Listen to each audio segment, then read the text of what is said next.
Beefmaster. Ventajas de la raza. La raza Beefmaster es una de las razas de ganado más populares en América del Norte y es conocida por su resistencia, capacidad de adaptación y calidad de carne. Esta raza fue creada en la década de 1930 en el sur de Texas y se ha convertido en una de las razas más versátiles y rentables para los ganaderos. A continuación, se describen algunas de las principales ventajas de la raza Beefmaster. Alta eficiencia de conversión de alimento.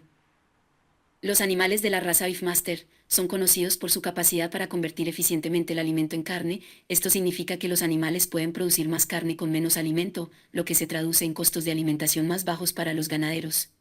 Además, esta eficiencia de conversión de alimento también reduce el impacto ambiental de la producción de carne.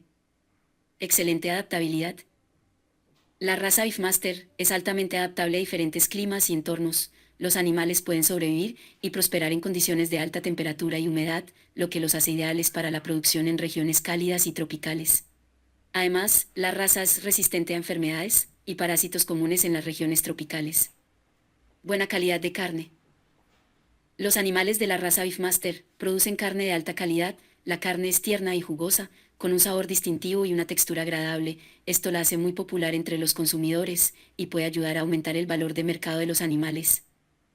Alta fertilidad. Los animales de la raza Beefmaster tienen una alta tasa de fertilidad y una fácil reproducción. Esto significa que los ganaderos pueden criar fácilmente a sus animales sin la necesidad de técnicas de reproducción costosas o complejas. Además, las vacas de la raza Beefmaster son conocidas por su capacidad para producir terneros grandes y saludables. Alta resistencia. La raza Beefmaster es conocida por su resistencia y longevidad. Los animales pueden sobrevivir y prosperar en condiciones difíciles, como sequías y condiciones de pastoreo limitado. Además, los animales son resistentes a enfermedades comunes y tienen una alta capacidad de recuperación.